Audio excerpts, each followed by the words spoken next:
आज हम करेंगे chapter 8 English class 9th reach for the top part 1 Santosh Yadav.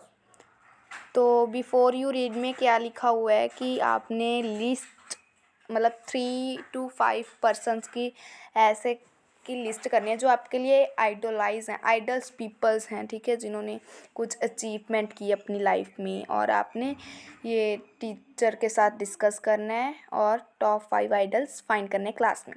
तो चलो चैप्टर स्टार्ट करते हैं।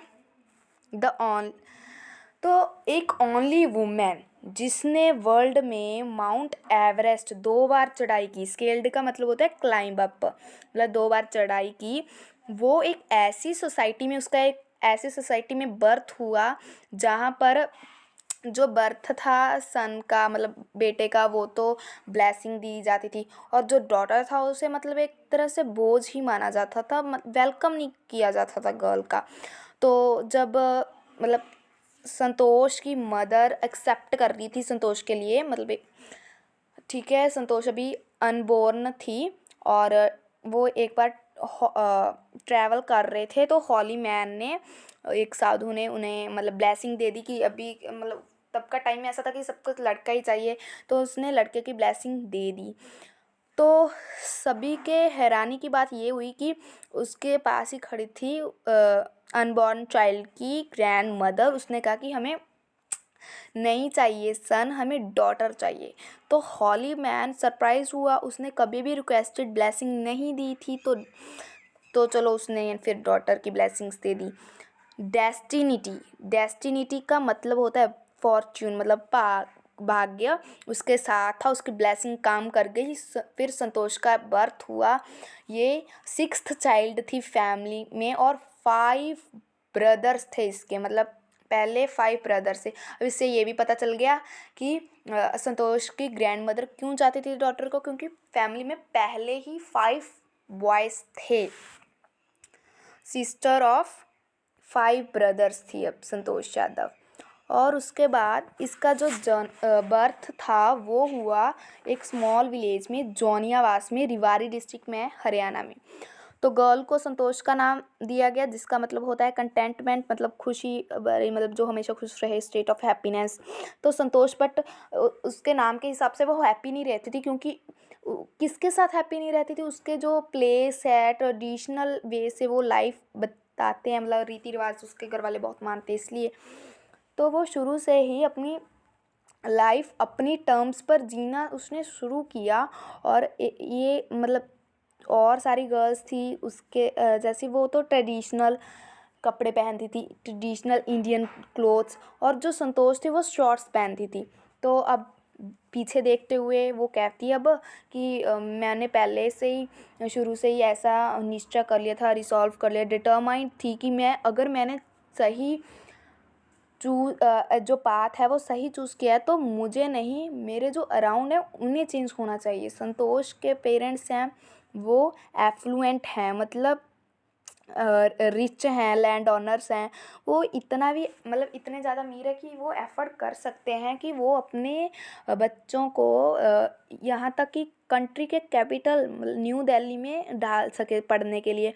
बट प्रीवलिंग कस्टम की वजह से, मतलब ट्रेडिशन की वजह से, उन्होंने संतोष को एक लोकल विलेज स्कूल में डाल दिया। फिर उसने सोचा कि कोई बात नहीं, जब सही मोमेंट आएगी तो मैं इसके ट्रेडिशन के अगेंस्ट लड़ूंगी। तो सही मोमेंट कब आई, जब वो 16 साल की होगी। 16 साल की बहुत सारी इसके साथ जो लड़कियां थी वो मैरिड कर गई। संतोष भी प्रेशर में थी, उसके पेरेंट्स ने दबाव डाला कि तुम भी शादी करो, पर मैरिज इतनी जल्दी करना वो एक लास्ट थिंग्स थी संतोष के माइंड में। तो उसने अपने पेरेंट्स को थ्रेटन किया, मतलब धमकाया कि अगर मुझे प्रॉपर एजुकेशन ना मिली तो मैं कभी शादी नहीं करूँगी। तो उसने घर छोड़ दिया और अपने आप को किस में एनरोल कर लिया, मतलब भर्ती करवा दिया स्कूल में, एक जो दिल्ली में है। तो उसके पेरेंट्स ने कह दिया कि अब तुमने हमारी मर्ज़ी के बिना किया है तो हम तुम्हारी फ़ीस नहीं भरेंगे। तो उसने अपने पोलाइटली वे से अपने प्लान के बारे में बताया कि कोई बात नहीं, अगर आपने फ़ीस नहीं भरनी, मैं पार्ट टाइम जॉब करूँगी और अपने आप फ़ीस भर लूँगी। तो फिर बाद में उसके पेरेंट्स एग्री कर गए कि ठीक है चलो हम भर दिया करेंगे। फिर wishing always to study a bit more, कि वो हमेशा थोड़ा और पढ़ना चाहती थी और अपने फादर को उकसाती रहती थी कि मुझे और पढ़ना है और पढ़ना है। ऐसी उसने हाई स्कूल की एग्ज़ामिनेशन है वो पास कर ली और जयपुर में चली गई। फिर उसने महारानी कॉलेज में एडमिशन लिया और कस्तूरबा हॉस्टल में रूम लिया। संतोष को याद है कि जो कस्तूरबा हॉस्टल है वो अरावली हिल्स से फेस्ड होता है। तो वो अरावली हिल्स से फेस्ड होता है तो वहाँ पर विलेजर्स देखा करती थी कि वो विलेजर्स चढ़ते हैं अरावली हिल्स पर, और सडनली वो एक टाइम ऐसा आता है कि वो दिखाई ही नहीं देते, डिसअपियर हो जाते हैं। तो एक दिन उसने डिसाइड किया कि मैं खुद जाकर देखूं।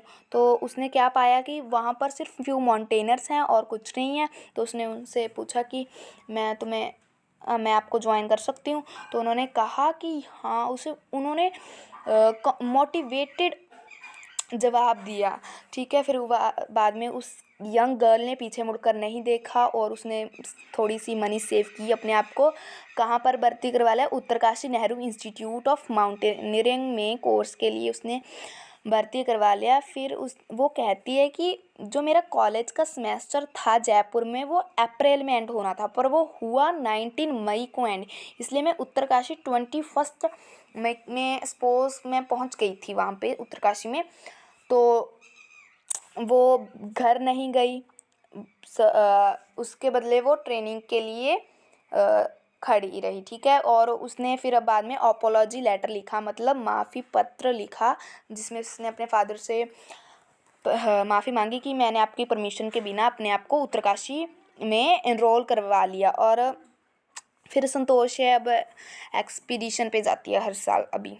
ठीक है, तो अब उसकी क्लाइंबिंग स्किल्स थी वो भी बहुत ज़्यादा ग्रो कर रही थी रैपिडली, और उसने अपनी डेवलप्ड की थी मतलब जहाँ जैसा वहाँ पे हिल्स, अब आपको पता है कि पहाड़ों पर कितनी ज़्यादा ठंड होती है, तो उसने उसकी तरह से अपना वो जो टेम्परेचर था वो अडॉप्ट कर लिया था। तो आयरन विल थी, फिजिकल एंडोरेंस थी, फिटनेस थी, मेंटल भी टफनेस थी।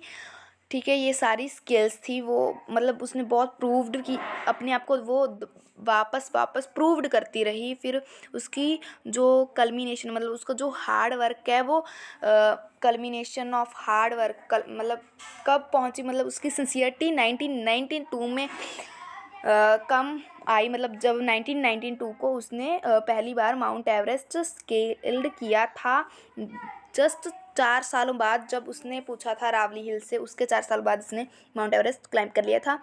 और 20 ईयर्स की एज थी जब संतोष ने ये किया।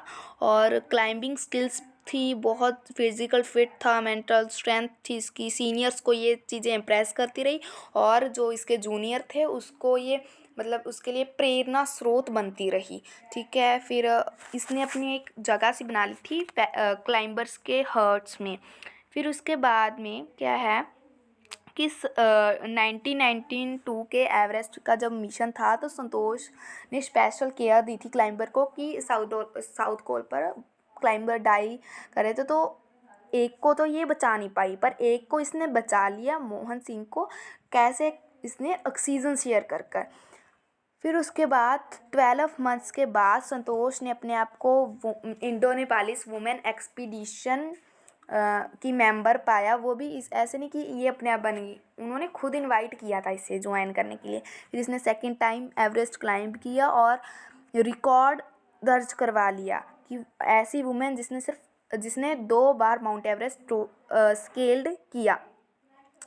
उसके बाद वो मतलब माउंट अचीवमेंट, इसकी अचीवमेंट पर इंडियन गवर्नमेंट ने इसे टॉप ऑनर में से एक पद्मश्री भी अवार्ड होता है, उससे इसे सम्मानित किया गया। फिर अब ये वहाँ पर फीलिंग, जब ये टॉप ऑफ वर्ल्ड पे थी, माउंटेन की पीक पर थी, तो अपनी फीलिंग्स को कैसे डिस्क्राइब करती है? तो वो कहती है कि मुझे कुछ थोड़ा टाइम लगा कि मैं उस मोमेंट में डूब जाऊं, सिंक इन कर जाऊं। तो उसने फिर इंडिया का ट्राई कलर तिरंगा लहराया रूफ वर्ल्ड की रूफ पे, मतलब वहाँ पे माउंटेन की पीक पे, और वो फीलिंग थी इंडिस्क्राइबेबल थी, वो डिस्क्राइब नहीं कर सकती।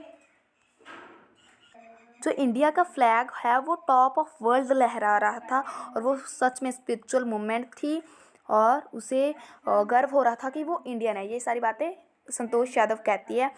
और ये इन्वायरमेंट के लिए भी कंसर्न थी। संतोष यादव ने नीचे आते वक्त 500 किलोग्राम जो गार्बेज था हिमालय से, वो इकट्ठा कर कर लेकर आई थी।